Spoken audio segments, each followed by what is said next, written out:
नमस्कार. जवाहर नवोदय विद्यालय प्रवेश परीक्षेच्या अंकगणित अभ्यासमालेच्या 9व्या भागामध्ये आपल्या सगळ्यांचं स्वागत आहे. आपण पूर्ण संख्यावरील मूलभूत क्रिया अभ्यासत आहोत आणि त्यातील उपघटक आज अज्ञात संख्यांची बेरीज आणि वजाबाकी. अज्ञात म्हणजे माहीत नसलेल्या समीकरणाच्या माध्यमातून आपण सोडवणार आहोत. तर बघूया आता काय आहे अज्ञात आणि समीकरण.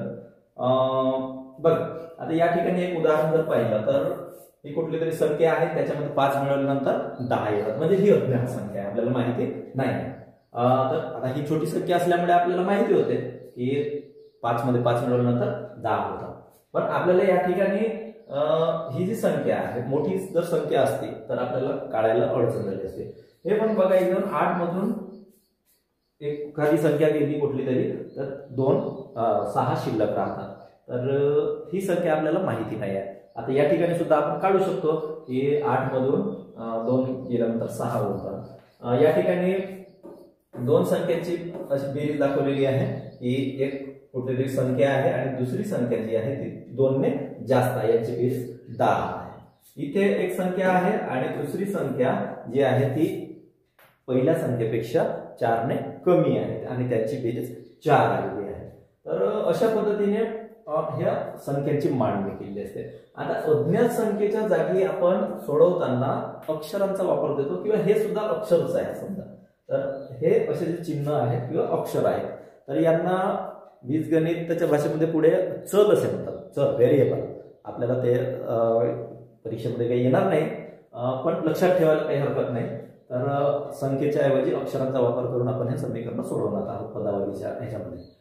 तर अशा पद्धतीने मांडणी करण्याचा उद्देश काय की जे शाब्दिक उदाहरण आहे ते जोपर्यंत आपण मांडणी करत नाही म्हणजे सांख्यिकीय पद्धतीमध्ये तोपर्यंत आपल्याला ते सोडवणे कठीण होत आहे. याच्यासाठी ही मांडणी लक्षात आली पाहिजे. तर जसं बोलतो तसं लिहितो. आता समजा मी जर बोललो की एका संख्येमध्ये 5 मिळवल्यानंतर एका संख्येमध्ये, आता ती संख्या नाही माहित आहे तर मी त्या ठिकाणी चौकट लिहिते. एका संख्येमध्ये 5 मिळवल्यानंतर बेरीज 10 येते. हे उदाहरण मी अशा पद्धतीने मांडणार, म्हणजे शाब्दिक उदाहरण सांख्यिकीय याच्यामध्ये. इथं जर उदाहरण असलं की 8 मधून एक संख्या वजा केल्यानंतर 6 उरतात तर ती संख्या कोणती, या पद्धतीने मांडणार मी. त्यानंतर पहिली संख्या ही दुसऱ्या संख्येपेक्षा 2 ने जास्त आहे तर त्या दोन संख्यांची बेरीज 10 आहे.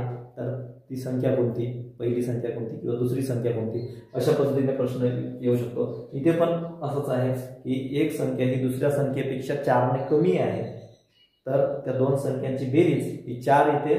तर त्यापैकी पहिली संख्या कोणती, दुसरी संख्या कोणती किंवा त्या लहान संख्या कोणती, मोठ्या संख्या कोणती, अशा पद्धतीने विचारलं जाऊ शकतो. आता हे जे उदाहरण जर आपल्याला सोडवायचं झालं तर कशा पद्धतीने सोडवायचं बघा. आता या दोन संख्यांची बेरीज 10 येत आहे ना, म्हणजे याची आणि याची बेरीज 10 येत आहे. मग या आलेल्या बेरजेमधून हे जे 5 आहेत यांनी जर आपला वाटा काढून टाकला, माझे 5 मला परत दे म्हणल्यानंतर उरलेले जे आहेत ते याचे राहणार आहे की नाही. मग या 10 मधून हे 5 जर काढून टाकले तर 5 राहतात, म्हणजे ह्या चौकटीचे 5. ठीक आहे. त्यानंतर इथे 8 आहे. 8 मधून काही कमी केल्यानंतर हे येतात. मग याचा अर्थ 8 मधून हे वजा केल्यानंतर हे नाही येणार. पाहू आपण उदाहरणामध्ये. जसं 12 मधून 2 गेल्यानंतर किती राहतात, 10. मग या 12 मधून 10 गेल्यानंतर 2 नाही राहणार का, 2 राहणार. तसंच पहा आता या 7 मधून 3 गेले 4. 7 उणे 3 4 राहतात, म्हणजे 7 मधून 3 गेल्यानंतर 4 राहतात. तर 7 मधून 4 गेल्यानंतर 3 नाही राहणार का, किंवा 3 आणि 4 ची बेरीज 7 नाही येणार का. हे उदाहरण समजणे आवश्यक आहे. आपण कोणत्या पद्धतीने सोडवणार हे काही महत्वाचं नाही. काही असे तोडोतोडी सोडवू शकतात, काही तिथल्या तिथे सोडवू शकते, काही इकडेच संख्या तिकडे नेतात, काही चिन्ह बदलतात, काही दोन्हीकडून वजाबाकी करतात, दोन्हीकडे बेरीज करतात, असे पद्धती आहे. पण महत्वाचं आपल्याला त्या ठिकाणी काय करायचं आहे, ही संख्या या दोन संख्येपासून बनलेली आहे, म्हणजे याच्यामधून हे काढाल तर हे भेटेल, हे काढाल तर हे भेटेल. हे समजणे आवश्यक आहे. त्यानंतर ह्या अशा ज्या संख्या असतात याच्यामधून ज्या दिलेल्या संख्या आहेत जे दिसत आहेत ते कमी झालं पाहिजे आपल्याला. तर ते कमी करण्यासाठी आपण काय करायचं, याच्यामधून 2 कमी करावं लागेल.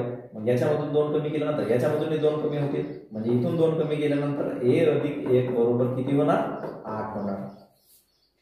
इकडून 2 कमी केले, इकडून 2 कमी केले, म्हणजे a अधिक a 8, म्हणजे 2a ची किंमत 8 आहे. मग एका a ची किंमत किती होणार? 4 होणार.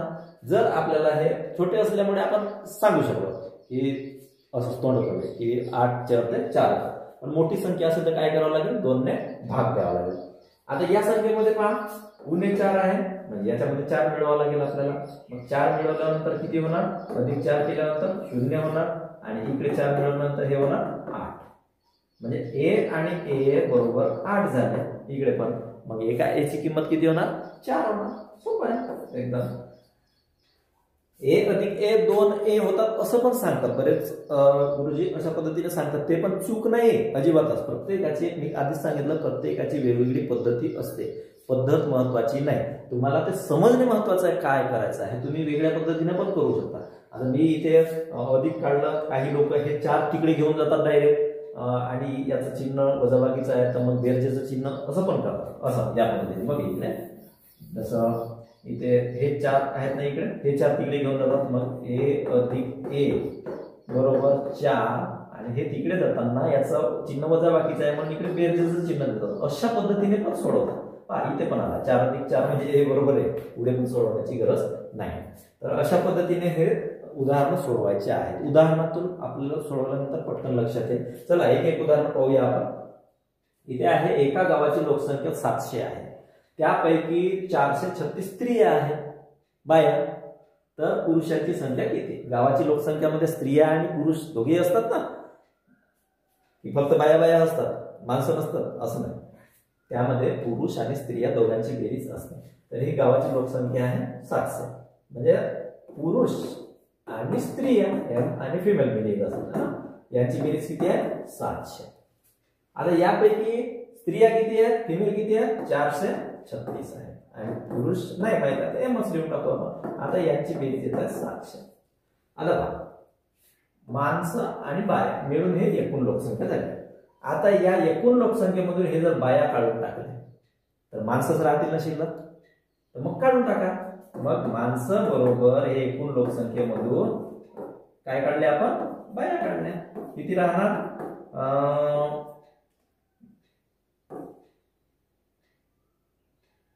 264 आहे. पर्यायामध्ये 264 आहे. तर हे याचं उत्तर आहे. समजणे महत्वाचं आहे. वेगवेगळ्या पद्धतीने तुम्ही काढू शकता. आता हे मांडणी केलीच पाहिजे असं पण नाही. तुम्ही जेव्हा याची प्रॅक्टिस कराल तेव्हा इथूनच डायरेक्ट करू शकता की हा एवढी लोकसंख्या आहे ना, मग एवढ्यामधून बाया काढून टाका, आपल्याला ते पुरुष मिळून जातील, असं पण काढू शकतो. पण त्याच्यासाठी सराव खूप आवश्यक आहे, आणि सरावाच्या आधी जेव्हा हे समजणे आवश्यक आहे, कारण उदाहरणं एकाच प्रकारची उदाहरणं येतात का? नाही, अनेक प्रकारची उदाहरणं येतात, आणि तो प्रत्येक उदाहरण वेगवेगळ्या प्रकारचं असते. मग असे 4-5 उदाहरणं असतील, मग एक सोडवीन दुसरा सोडवीन असं नाही. प्रत्येक जे उदाहरण असते ते युनिक असते, वेगवेगळ्या पद्धतीचं असते. त्यामुळे प्रत्येक उदाहरणाचा आपल्याला सराव झाला पाहिजे. चला दुसरं एक उदाहरण पाहूया आपण. 2 संख्यांची बेरीज 480 आहे. 2 संख्या कोणत्या आहेत आपल्याला माहिती नाही. तर इथे थोडे पर्यायामध्ये चूक झालेली आहे. आता मी या ठिकाणी जर करायला गेलो तर तुमच्या लक्षात येईल की तेच उत्तर येईल, पण आपण करूया. 2 संख्यांची बेरीज 480 आहे, म्हणजे त्या 2 संख्या पुढल्या पकडून ए आणि बी पकडला.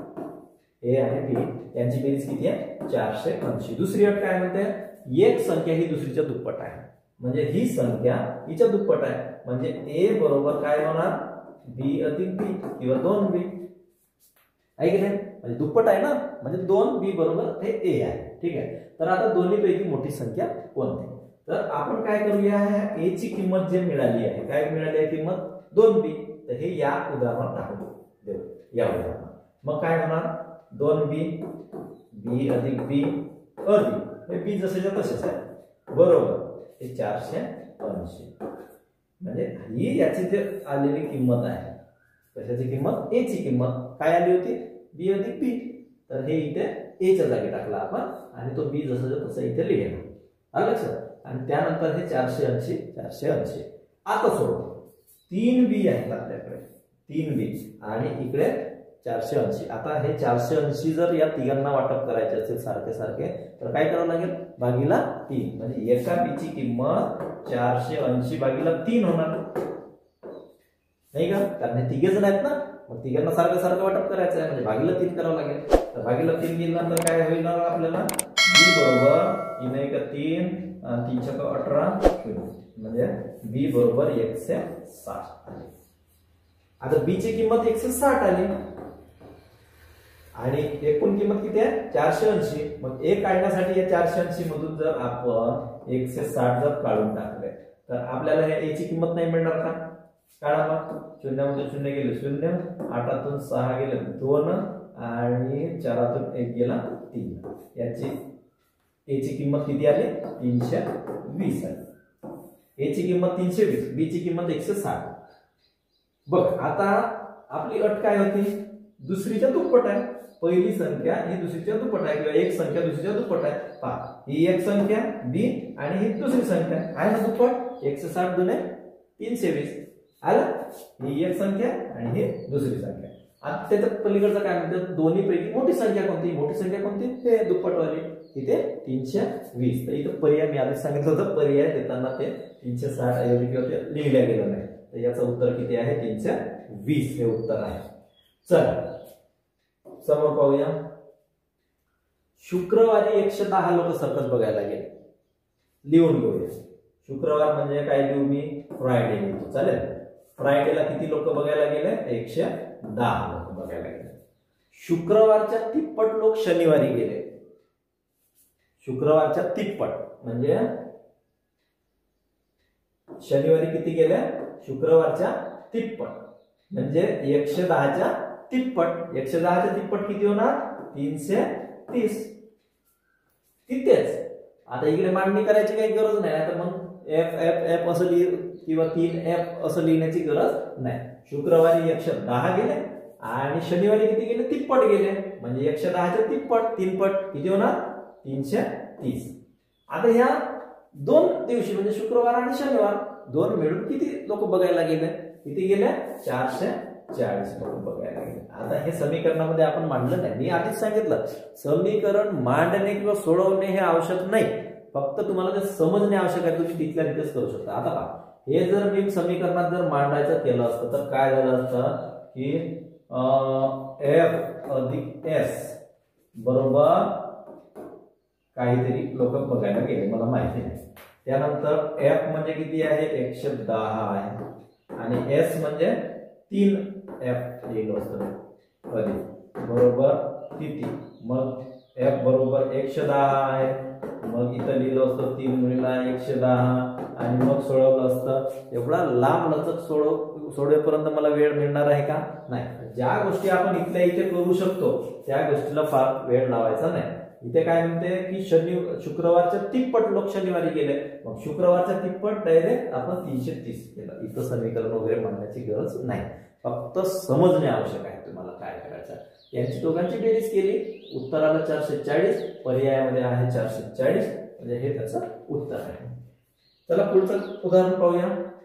दोन संख्यांची बेरीज 3,45,678 आहे. दोन संख्यांची बेरीज. आता कोणत्या संख्या आहेत ए आणि बी. ए आणि बी कशाला आपण दुसरी घेऊ, सी आणि डी घेऊ म्हणजे सी अधिक डी. यांची बेरीज किती आहे 3,45,778 आहे.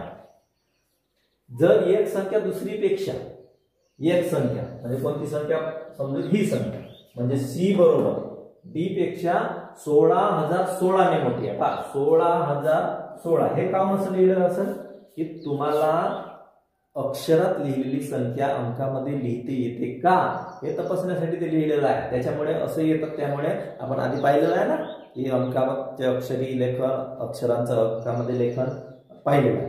तर त्यामुळे 16,016 हे कसे लिहिली जाते हे तुम्हाला माहिती पाहिजे. तर कोणापेक्षा मोठी आहे दुसरीपेक्षा म्हणजे ईच्या पेक्षा म्हणजे डी अधिक किती 16,016 कसे लिहितात असे लिहितात. बरोबर आहे का. एकक दशक शतक हजार 10,000 16,016. तर याच्यापैकी मोठी संख्या कोणती म्हणते, आपण मोठी संख्या कोणती आहे हे माहिती आहे. कोणती आहे मोठी संख्या सी आहे. पण आता सी ची किंमत काढावी लागेल आपल्याला. तर आता काय करूया, हे जे समीकरण आहे सी अधिक डी बरोबर किती 3,45,678. आता याच्यामध्ये ही किंमत टाकायची. कोणती सी ची किंमत किती आली बघू डी अधिक 16 0 16 म्हणजे 16,016 ही टाकावं लागेल. मग हे समीकरण लिहिताना कसं लिहिणार आपण? बी अधिक 16,016 अधिक बी बरोबर 3,45,678 झालं. आता आपल्याला हे कमी करायचे आहे, मग वजा करावं लागेल दोन्हीकडून तेवढं. मग बी अधिक 16,016 पुणे 16,016 अधिक डी बरोबर, मग याच्यामधूनही 16,016 कमी करावं लागतील आपल्याला. 3,45,678 उणे 16,016. आता या 16,016 मधून हे गेले, राहिले किती? बी अधिक डी बरोबर किती राहिले? 8 मधून 6 गेले, 2 राहिले, 7 मधून 1 गेला 6, त्यानंतर 6 मधून 0 गेले 6च राहिले, त्यानंतर 5 मधून 6 जाणार नाही म्हणून आपण 15 मधून 6 9 राहिले, त्यानंतर इथे 3 मधून 1 गेला राहिला 2 आणि इकडे म्हणजे 3,29,662 3,29,662 हे कशाची किंमत आहे? 2 डी ची किंमत आहे. मग एका डी ची किंमत किती आहे? भागीला 2. मग बे एक बे राहिला 1, मग बेचक 12, वरचे 9 खाली आणले, मग बेचोक 8 राहिला 1, मग 6 घेतले, बे 8 16, मग वरचे 6 घेतले, मग बे 3 6, मग 2 घेतले, बे 1 बे. आता हा भागाकार पण तुम्हाला असं हवेमध्ये करता आला पाहिजे, एवढा लांब लचक न करता. पण आता हे तुम्हाला सवय लागेल म्हणून आपण इथे प्रॅक्टिकली करून पाहू. तर किती झालं? 1,64,834 हे कशाची किंमत झाली? डी ची किंमत झाली. कशाची? डी ची. ठीक आहे. आणि सी ची किंमत मग किती होईल? कारण इथं मोठी संख्या विचारला आहे आपल्याला, तर सी ची किंमत काय म्हणते की डी मध्ये 16,016 मिळवायला लागते. मग डी ची किंमत किती आहे? 1,64,831 अधिक 16,016 यांची बेरीज करावी लागेल. ही बेरीज येणार एवढी येणार 1,80,847 आहे का पर्यायामध्ये? 1,80,847 दिसतंय? 1,80,847 या पद्धतीने आपण ती काढू शकतो. तर पहिल्यांदा काय करायचे? अटीनुसार त्यांच्या किमती मांडायच्या. या 2 समीकरण सोडवले की एकदम तुम्हाला ती किंमत भेटून जाईल सरळ सरळ. तर ठीक आहे, हे समजलं. पुढे पण आपण अभ्यासणार आहोत. इथे आता बेरजेपर्यंत मर्यादित ठेवण्यासाठी आपण हे छोटे छोटे उदाहरणं घेतलं. पुढे गुणाकार आणि भागाकार जेव्हा येईल तेव्हा हे अजून आपल्याला सराव होईल याचा. तर पुढे एक उदाहरण आहे, त्याच्यामध्ये पण पाहूया. इथे थोडं वेगळा दिलेला आहे. एका परीक्षेत करीमने रहीमपेक्षा 15 गुण जास्त मिळवले. कोणी? करीमने. मग करीमला के देऊ आपण. करीमला रहीमपेक्षा 15 गुण म्हणजे रहीमचे गुण पेक्षा 10 गुण जास्त. कोणाला? करीमला. बोलतो तसा लिहितो. ओके. करीमचे गुण रहीमपेक्षा 15 गुण जास्त किंवा 15 गुण जास्त, रहीमपेक्षा 15. त्यानंतर मदनला रहीमपेक्षा 10 गुण कमी मिळाले. मग मदनला किती आहे? रहीमपेक्षा 10 गुण कमी. मग रहीम पेक्षा 10 गुण कमी. बरोबर. करीमला 15 गुण जास्त कोणापेक्षा? रहीमपेक्षा. मदनला 10 गुण कमी कोणापेक्षा? रहीमपेक्षा.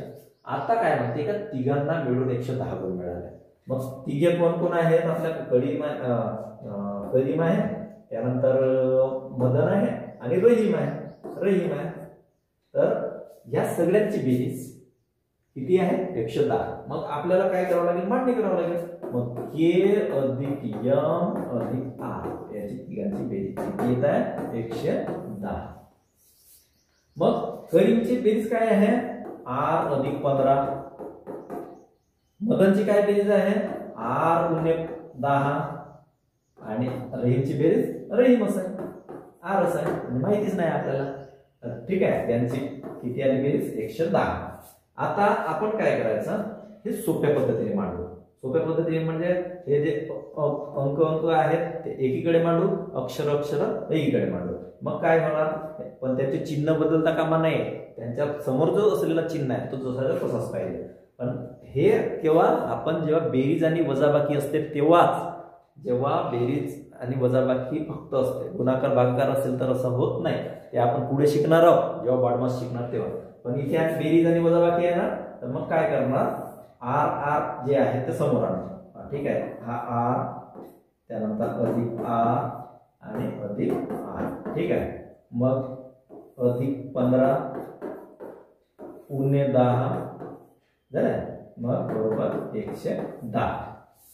ठीक, आता 15 उणे 10 किती होतात 5, मग आर अधिक आर बरोबर 5 बरोबर 110। आता हे मग या 110 मधून 5 काढून टाकू आपण, 5 जे आहेत ना ते आपला हिस्सा घेऊन निघतील, मग हे 3 आर राहतील इथे, मग 3 आर ची किंमत किती होईल 105, तर त्या 110 मधून हा 5 घेऊन गेला आपले 5, मग 3 आर ची किंमत 105 झाली।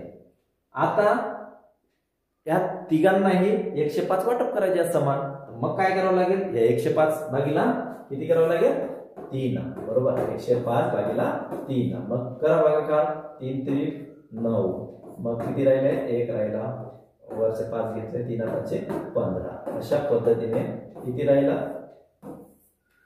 आर ची किंमत किती आली 35, आर ची किंमत 35 आली। आता प्रश्न काय म्हणते, करीमला किती गुण मिळाले, आपण कोणाला काढले, रहीमला काढले, आणि प्रश्न काय विचारते करीमला, तर करीमला किती गुण मिळाले, रहीम पेक्षा 15, मग रहीमला 35 आहे, मग करीमला किती असतील अजून 15 त्याच्यामध्ये वाढवा, मग किती होणार 50 होणार, मग करीमला किती गुण मिळाले 50 गुण मिळाले। तर हे बरोबर स्टेप बाय स्टेप जर करत गेलो आपण तर आपल्याला काही अडचणीचा नाही, आणि हे एवढा मोठाही करण्याची गरज नाही पडत। आपण जेव्हा सराव करणार ना, बऱ्याच स्टेप आपण अशा तोंडी करून टाकणार, त्यामुळे आपल्याला याचा जास्तीत जास्त सराव करणे आवश्यक आहे।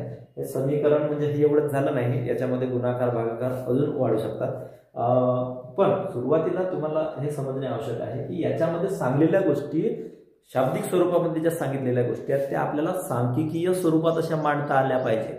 म्हणजे एका आंब्याची किंमत आणि एका केळीची किंमत 16 रुपये आहे असं जर लिहिलं तर आपल्याला त्या ठिकाणी आंबा अधिक केळी बरोबर 16 असं मांडता आला पाहिजे, तेव्हाच ते आपल्याला पुढचे गणित सोडवता येतात। तर चला मस्त सराव करा, तुमच्या मार्गदर्शिकेमध्ये असेच बरेच प्रश्न असतील किंवा इतर जुन्या प्रश्नपत्रिका आहेत त्यांच्यामध्ये सुद्धा असे प्रश्न असतील, त्यांचा सराव करा, आणि काही अडचण आली नक्की कळवा, पुढे आपण याच्या विषय विस्ताराने पाहणार आहोत। धन्यवाद।